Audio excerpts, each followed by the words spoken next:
नाक, कान और गला ये सिर से जुड़े हुए तीन मुख्य अंग हैं जो इंटरनली भी कनेक्टेड होते हैं। एक ही डॉक्टर ENT यानी ईयर, नोज और थ्रोट का इलाज करते हैं। कान, नाक व गला का संक्रमण किसी को भी हो सकता है, फिर चाहे वो बच्चा हो या बड़ा।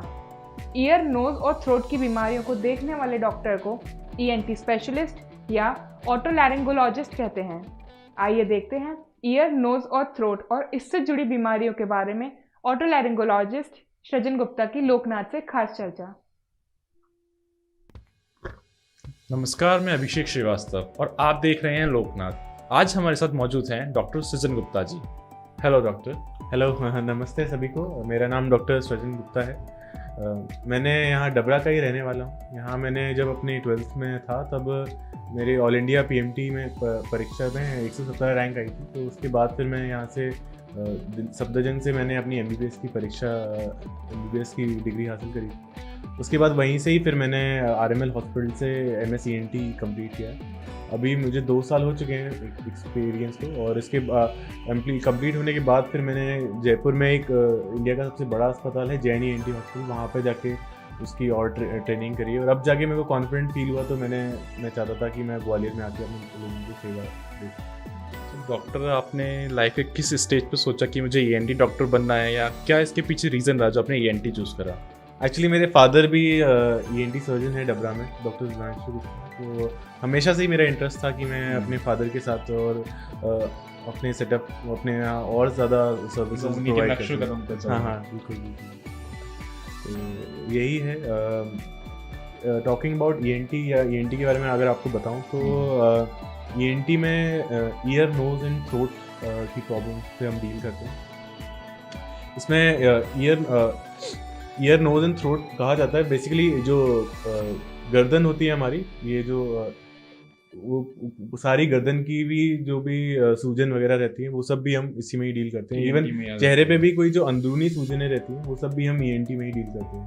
तो अब इसमें मैं अगर आपको बताऊं तो ईयर के बारे में अगर बताऊं मैं, कान में क्या क्या तकलीफ़ें आ सकती हैं। कान में कई लोगों को सबसे पहले तो मैं कान के बाहरी हिस्से की बात करता हूँ। इसको कहा जाता है पिन्ना।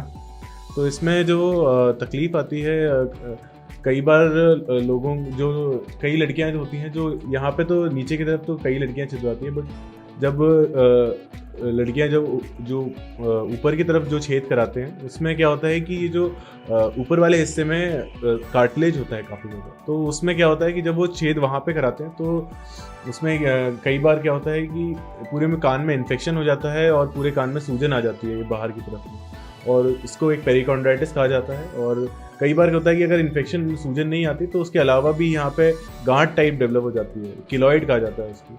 तो ये सब दिक्कतें हो सकती हैं अगर आप कहीं बाहर कान छिदवा रहे हैं यूँ ही, क्योंकि अगर उन्होंने कार्टिलेज में डैमेज कर दिया तो उसके कारण नहीं। इसलिए मैं कहूँगा कि अगर आप यहाँ के छेद के लिए कोई बात नहीं है, बट अगर ऊपर के छेद हैं तो मैं प्रेफर करूँगा कि आप किसी ENT सर्जन से करें। इसके अलावा और क्या क्या दिक्कतें हैं मैं बता सकता हूँ। आज तो थोड़ा शॉर्ट में मैं आप सभी को बता रहा हूँ सभी के बारे में। तो कान में अगर देखा जाए तो कान में दर्द होता है, कई लोगों को होता है, एकदम अचानक दर्द होता है, कई लोग इमरजेंसी आते हैं दर्द का। तो कान में दर्द के बेसिकली कई सारे कारण होते हैं। और आप मतलब कई लोग होते हैं कि कहीं गए मेडिकल स्टोर पे जाके ईयर ड्रॉप डाल ली, किसी ने लिया तो अपने या आपने किसी अपने खुद ही ट्रीटमेंट लेना चाहते हैं, चाहे वो ईयर ड्रॉप्स डाल लें या उनको रीजन भी नहीं पता होता क्यों डाल रहे हैं। बट यही है कि आपको ऐसा नहीं करना चाहिए, क्योंकि हो सकता है, मैं बताता हूँ ऐसा क्यों नहीं करना चाहिए। क्योंकि कान में दर्द होता है, इसका मतलब क्या है कि कान में इसके वैसे कई कारण होते हैं। उनमें से एक कारण मैं आपको बता रहा हूँ कि कान में एक जो अंदर मिडिल ईयर बोला जाता है उसमें अगर इन्फेक्शन होता है उसके कारण भी कान में दर्द होता है। तो उसको वैसे बोला जाता है एक्यूट ओटाइटिस मीडिया। तो अगर उसमें उसके कारण दर्द होता है तो वो इन्फेक्शन होता है, इन्फेक्शन के कारण धीरे धीरे पस बनना चालू होता है। अब वो पस बनते बनते पस जो है कान के पर्दे में से फट के बाहर आता है। तो अगर जब वो पस बाहर आता है उसके बाद कान के पर्दे में छेद हो जाता है, और वो बाद में अगर आप जैसे दवाइयाँ भी लेंगे तो वो होता क्या है कि वो पर्दे में से जो इन्फेक्शन पस वगैरह सब ठीक हो जाता है, लेकिन वो छेद परमानेंट रह जाता है। तो उस छेद की वजह से डॉक्टर जो हियरिंग प्रॉब्लम है वो भी हो सकती है। उस छेद के कारण हियरिंग प्रॉब्लम भी होती है। और उस छेद के कारण ये भी होता है कि जब भी आप जब भी आपके कान में पानी जाता है नहाते वक्त तो वो इन्फेक्शन आपको बार बार होता रहता है। वो छेद आपको लाइफ लॉन्ग तंग करता है। उसके अलावा जैसे आपकी हियरिंग में भी जो वो रहता है, जैसे उम्र के साथ जो हियरिंग कम होती है, लोगों की कईयों की 70 में कम होती है, जिन लोगों के पर्दों में छेद रहता है उनकी 40-30 तक भी कम हो सकती है। तो इसलिए अगर आपके कान के पर्दे में छेद है तो आप उसका एक ENT सर्जन को ज़रूर दिखाएं। इसके लिए एक नॉर्मल सी ऑपरेशन होता है टिम्पैनोप्लास्टी, तो उससे वो पर्दे में छेद ठीक किया जा सकता है। और अब मेन बात जो मैं आपको बताना चाह रहा था कि बेसिकली कान में कभी दर्द है, अगर आपने उसी टाइम पे जब दर्द हुआ था तभी अगर आपने ENT सर्जन को दिखा लिया होता और अगर उसने आपको सही एंटीबायोटिक दे दी होती जिसके कारण वो इन्फेक्शन नहीं होता, तो वो पर्दे में आपके छेद नहीं हुआ होता, तो स्टेज तक ही नहीं पहुंचता। हाँ, फिर वो आपकी सर्जरी के स्टेज। आज की डेट में हम देखें तो शहर में कई सारे लोग हैं जिनके पर्दों में छेद हैं, जो लोग सर्जरी के पीछे इधर उधर भाग रहे हैं, या कई लोग हैं जो कहीं भी सर्जरीज करा रहे हैं और जिसके कारण उनको दोबारा सर्जरीज भी करानी पड़ रही है। तो इसलिए मैं कहूँगा कि अगर आप को कोई दिक्कत होती है तो हमेशा अपने फील्ड के बेस्ट जो भी हैं उन्हीं के पास आप जाइए, और जो भी स्पेशलिस्ट हैं उन्हीं के पास जाइए, क्योंकि कई लोग होते हैं कान में दर्द हुआ, ड्रॉप डाल दी, या वो उनसे उनका ना दर्द ठीक हुआ, बाद में छेद हो गया। इवन अगर मैं बताऊं तो ये जो बार बार इन्फेक्शन होता रहता है कान में, इन सब से क्या होता है, कई बार हड्डी गलने की बीमारी भी चालू हो जाती है, जो कान के अंदर की हड्डियां गलती हैं, और ये जो बीमारी है अंदर दिमाग तक भी जा सकती है, और इससे ब्रेन एब्सेस, स्ट्रोक वगैरह बहुत घातक चीज़ें भी हो जाती है। कई लोग बाग होते हैं जो उनके कान में कई टाइम से कान बह रहा होता है, दर्द होता है, और एकदम से ब्रेन एब्सेस वगैरह की दिमाग की भी चालू हो जाती है, उनको दौरे आने चालू हो जाते हैं। तो इस तरह से लोगों को सही टाइम पे ही अपना इलाज शुरू करा देना, जितना अर्ली ट्रीटमेंट स्टार्ट हो जाए उतना अच्छा रहता है। और इसके अलावा जैसे मैं बताऊंगा आपको अगर नाक के बारे में, तो जैसे नाक में भी आजकल जैसे चल रहे हैं, ठंड का मौसम चल रहा है, तो कोल्ड के कारण लोगों को बेसिकली एक एलर्जी नाम की चीज़ होती है। एलर्जी जो होती है, ऐसा नहीं है नाक में है या कान में है या कहीं, ये आपके पूरे ब्लड में है, बट ये नाक में सबसे ज़्यादा देखने को मिलती है क्योंकि ये बहुत एक्सपोज पार्ट होता है। तो आजकल लोग कोल्ड टेम्परेचर के कारण लोगों को बहुत ज़्यादा फ्रीक्वेंटली एलर्जी हो रही है, जिसके कारण छींकें आ रही हैं। अब और कई लोगों को खांसी भी हो रही है इवन। अब ये जो खांसी हो रही है लोगों को, कई लोगों की खांसी है, लोग बस कफ सिरप ले रहे हैं, ठीक नहीं हो रही, फिर वो पूछ रहे हैं कि क्या रीज़न है, क्या है। तो एक्चुअली मैं बताऊंगा कि खांसी एक मतलब इसके कई सारे कारण होते हैं। अगर आप ऐसे यूं ही आप सोचें कि कफ सिरप लेके या कुछ दवाइयाँ देके या किसी ने एंटीबायोटिक खा ली उससे ठीक हो जाए, तो ऐसा नहीं हो सकता। इसका थोड़ा चेकअप होता है प्रॉपर, हमारे यहाँ जैसे लेरिंगोस्कोपी, एंडोस्कोप वगैरह डाल के हम पूरा चेक करते हैं। और ये खांसी जो है कई कारणों के कारण होती है। एसिडिटी के कारण भी, ये जो एसिड आता है गले का, उससे भी खांसी हो जाती है। कई बार ये खांसी सिर्फ गले तक होती है, कई बार ये खांसी अंदर चेस्ट तक चली जाती है, तो उसके लिए जो लंग्स से खांसी वो कफ सिरप वगैरह से ठीक नहीं होती, फिर उसके लिए अलग दवाइयाँ दी जाती है। तो मैं प्रेफर करूँगा कि अगर आप लोग अगर ऐसी खांसी है तो उसके लिए एक स्पेशलिस्ट, ENT स्पेशलिस्ट में ही जाके दिखाएं तो ज़्यादा बेटर है। जो ENT स्पेशलिस्ट है वो उसका रूट कॉज देख के बता सकता है कि क्या है, और उस रूट कॉज पे वर्क किया जाए तब जाके वो प्रॉपर ठीक होगी।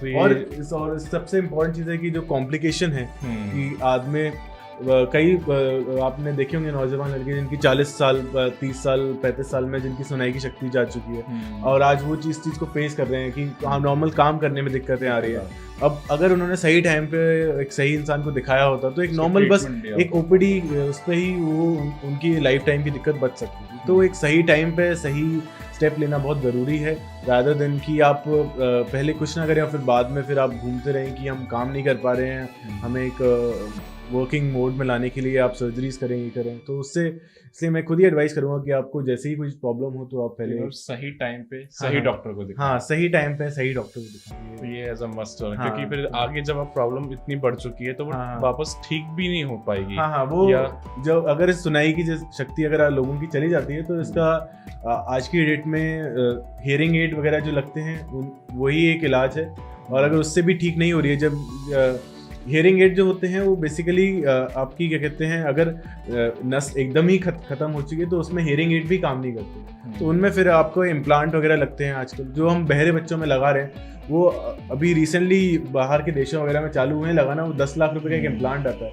तो अगर किसी आदमी को बिल्कुल ही सुनाई नहीं दे रहा है बुढ़ापे में भी, तो वो भी लगवा सकता है अगर उसके पास इतने सुविधाएं हो तो इसलिए बेटर है कि आप पहले से ही सही टाइम पे वो करें। इसके अलावा जैसे मैं एक और भी आपको केस बताना चाहूँगा, जैसे छोटे बच्चे होते हैं कई सारे, उनके गले में टॉन्सिल्स के बारे में तो आपने सुना ही होगा।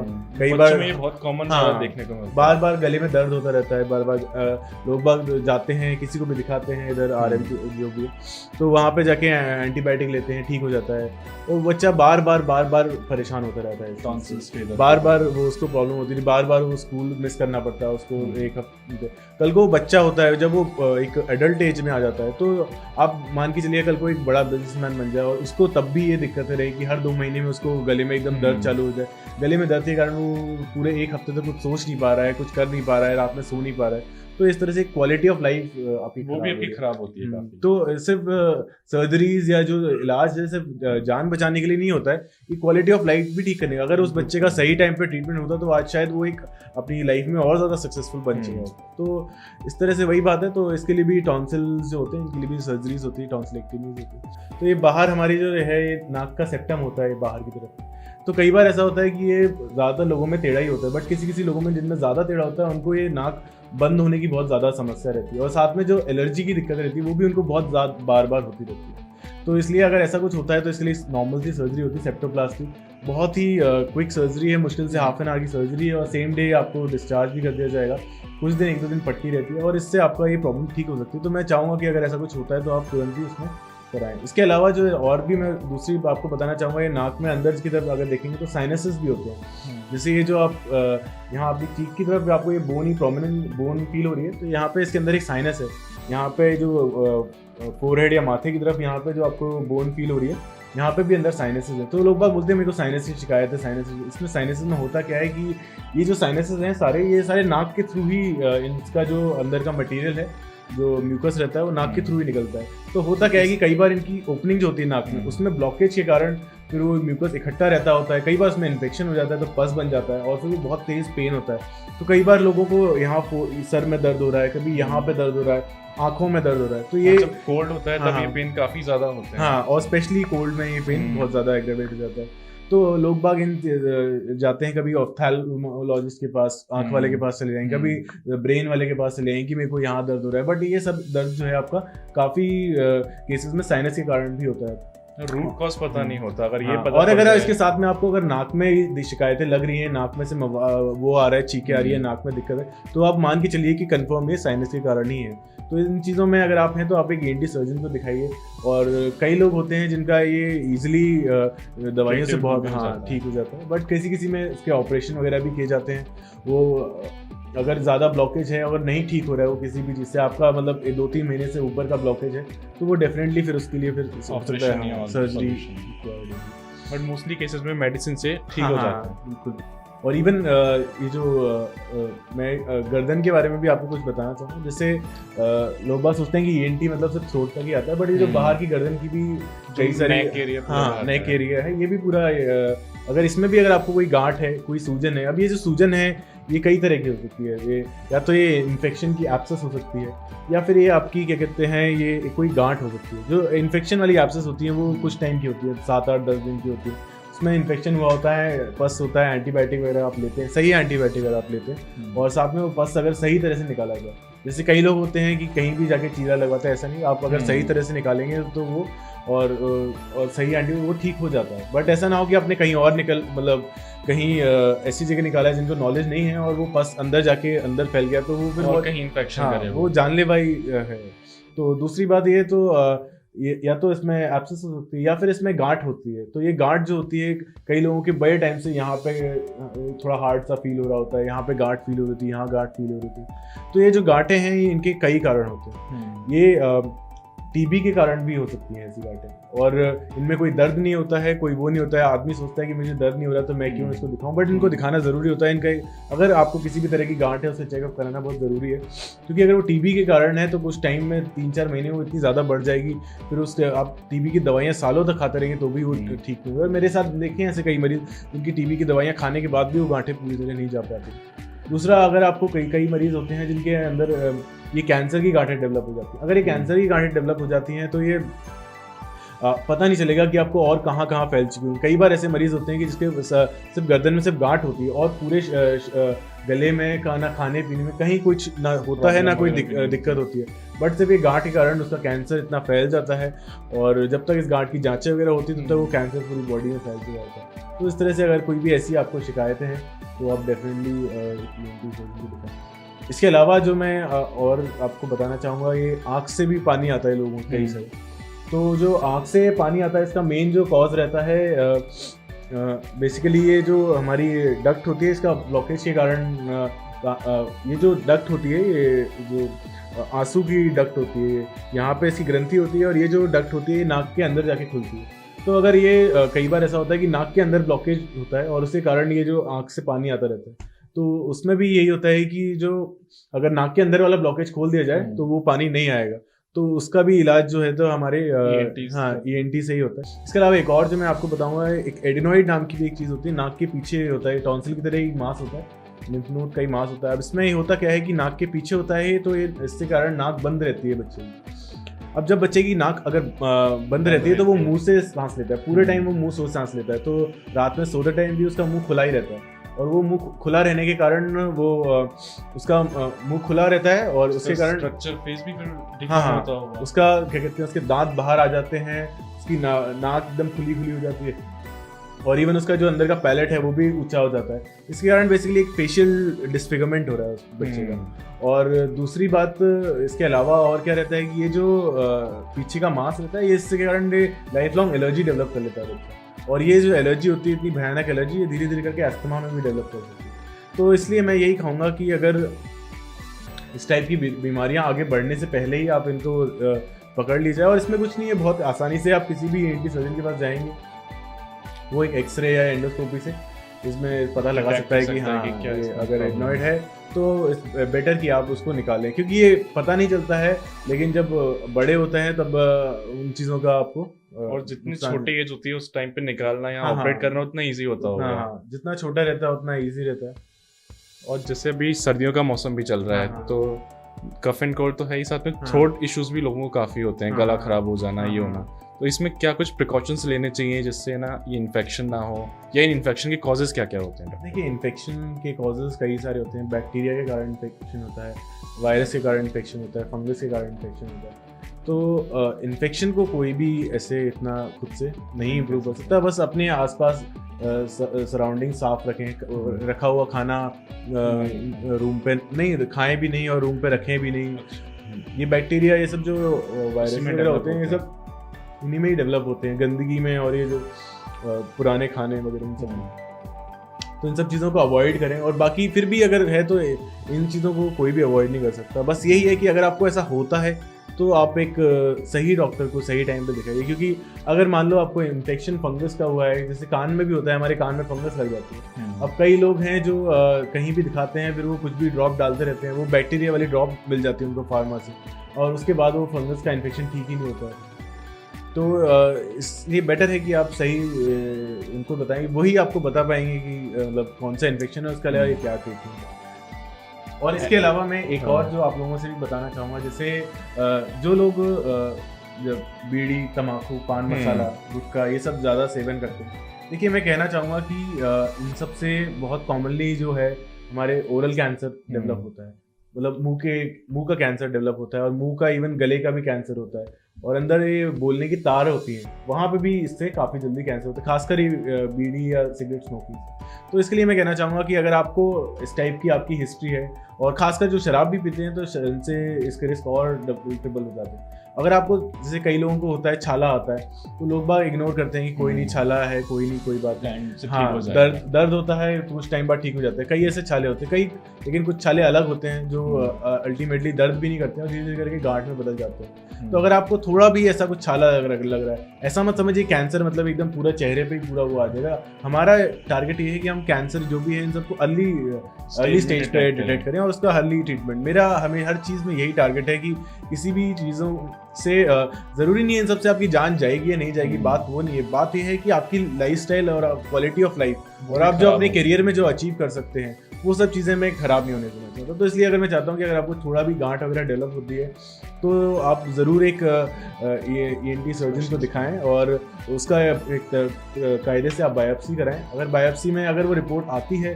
तो फिर उसके अकॉर्डिंग जो भी रहेगा, और कई बार नॉर्मल भी आती है, 90% केसेस में नॉर्मली आती है, तो आपका भी सुनिश्चित रहेंगे और हमारा भी फ़र्ज़ रहेगा कि अगर हमने ऐसा कुछ देखा है तो एटलीस्ट वो नॉर्मल आया है और इस तरह से।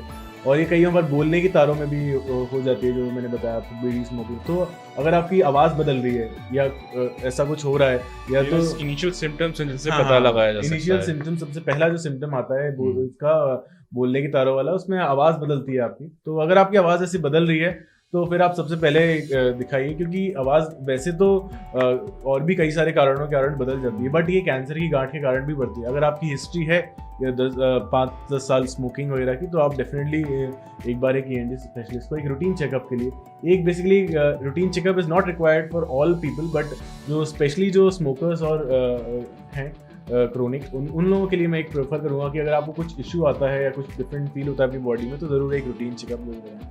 तो मतलब हम एडवाइस तो यही करें कि वो स्मोकिंग और ड्रिंकिंग ना करें, बट अगर वो करते भी हैं तो एक रूटीन चेकअप उनके लिए ज़रूर कराना चाहिए, जिससे वो आगे फ्यूचर में आने वाली किसी भी परेशानी से बच सकें। बिल्कुल, डेफिनेटली।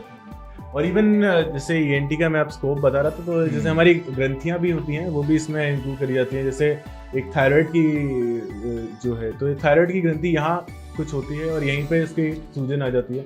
एक पैरोटिड की भी, ये सब पैरोटिड की ग्रंथि होती है, कान के नीचे होती है, तो इसकी यहाँ पे भी इसकी सूजन कान के नीचे आपको मिलेगी। और एक सबमैंडिबुलर की ग्रंथि होती है, तो ये अपनी जो जॉ है उसके नीचे होती है। तो अगर ऐसी कोई सूजनें आपको मिलती हैं इस टाइप की, तो इनको नॉर्मल ना लें और इनको तुरंत आप दिखाइए, क्योंकि इसमें भी ऐसा कुछ नहीं है कि ये कोई कैंसर वगैरह है। ये नॉर्मली ये जो मैंने बताया ग्रंथियाँ होती हैं, ये जैसे थूक की लार की ग्रंथियाँ होती हैं इसमें, तो कभी कभार उनके डक्ट के ब्लॉक वगैरह के कारण ये इनमें सूजन आ जाती है। तो वो उनको अगर आप किसी ENT सर्जन को दिखाएं, वो ठीक किए जा सकते हैं। तो ये सब आपकी क्वालिटी ऑफ लाइफ को इम्प्रूव करने की ये सब आपकी क्वालिटी ऑफ लाइफ को इम्प्रूव करने का काम है।